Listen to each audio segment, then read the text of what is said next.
Hello ફૂડી friends, Krishna કા kitchen ખજાનામાં તમારું સ્વાગત છે. શિયાળો આવી ગયો છે અને મેથી પણ ખૂબ જ સરસ એવી માર્કેટમાં અવેલેબલ થઈ ગઈ છે. તો ચલો આજે મેથીમાંથી જ એક ખૂબ જ સરસ, ખૂબ જ ઇઝી અને ગુજરાતીઓના ઘરે ઘરે બનતી એવી રેસીપી થોડાક ટ્વિસ્ટ સાથે આપણે જોઈ લઈએ. તો આજે આપણે રેસીપી જોઈશું મેથી મલાઈ ઢેબરા. જો તમને મારા વિડીયોઝ પસંદ આવતા હોય તો લાઈક કરો, શેર કરો ને સબસ્ક્રાઈબ કરો. તો ઢેબરાનો લોટ બાંધતા પહેલાં આપણે સૌથી પહેલાં એક મિશ્રણ રેડી કરવાનું છે. આપણે 3 to 4 ટેબલસ્પૂન દહીં લઈ લઈશું. દહીં એકદમ મોડું નથી, થોડુંક ખટાશ આવે એ રીતનું દહીં છે. હવે આપણે એની અંદર એડ કરીશું ગોળ. તમે જે રીતની ગળપણ ખાતા હોય એ રીતના તમે ગોળ એડ કરી શકો છો. અત્યારે મેં 3 ટેબલસ્પૂન ગોળ લીધો છે. હવે આપણે દહીંની અંદર ગોળને મિક્સ કરી દઈશું. અત્યારે મેં ગોળને સમારીને લીધો છે જેથી ઇઝીલી દહીંની અંદર ઓગળી જાય. તમે એકદમ ઢીલો ગોળ પણ લઈ શકો છો. સરસ ઓગળી ગયું છે. હવે આપણે લોટ બાંધી દઈશું.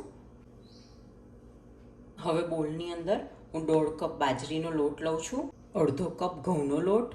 હવે સ્વાદ પ્રમાણે મીઠું લઈ લઈશું, તલ, 1/2 ટીસ્પૂન જેટલી હળદર લઈ લઈશું. અજમો છે હાથેથી ક્રશ કરીને લઈ લઈશું, ખૂબ જ સરસ એની ફ્લેવર આવે છે. આદુ મરચાંની પેસ્ટ છે, તમે જે રીતના તીખું ખાતા હોય પ્લસ માઇનસ કરી શકો છો.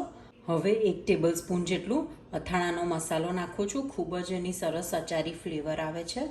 તમે ચાહો તો અથાણાનો તેલ પણ અંદર એડ કરી શકો છો.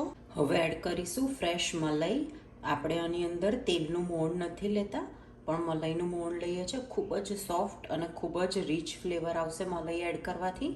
જો તમારે મલાઈ એડ ના કરવી હોય તો તમે તેલનું મોણ પણ લઈ શકો છો. અત્યારે મેં 2 ટેબલસ્પૂન મલાઈ લઈ લઈ છું. જો તમારે તેલ એડ કરવું હોય તો તમે 2 ટેબલસ્પૂન તેલ પણ એડ કરી શકો છો. હવે આપણે અંદર એડ કરીશું મેથીની ભાજી. હવે એક વખત બધું આપણે ભાજી સાથે મિક્સ કરી લઈએ, મસાલા અને લોટને.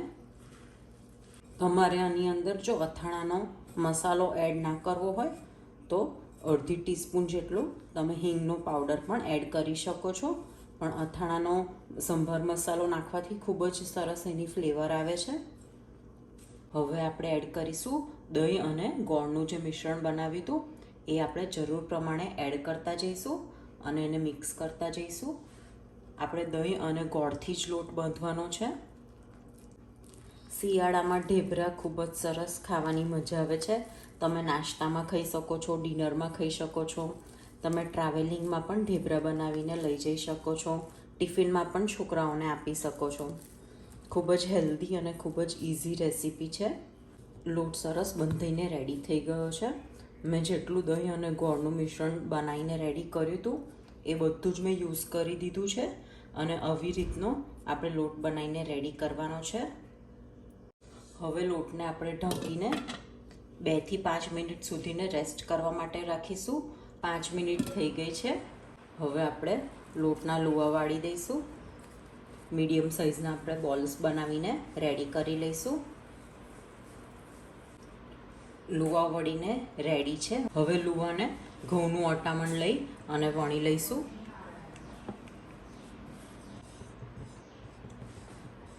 હવે આપણે એને શેકી લઈશું. એકદમ મીડિયમ થિકનેસ રાખી છે, બહુ જાડું પણ નહીં અને બહુ પાતળું પણ નહીં. એ રીતના ઢેબરું વણીને રેડી કર્યું છે. હવે આપણે એને શેકી લઈશું. લોઢીની ઉપર થોડુંક તેલ લગાવી રાખેલું છે. હવે આપણે ઢેબરું રાખી દઈશું. એક બાજુ સરસ ચડવા આવે એટલે આપણે એને પલટાવી લઈશું. હવે ઉપર આપણે તેલ લઈ લઈશું, શેકી લઈશું.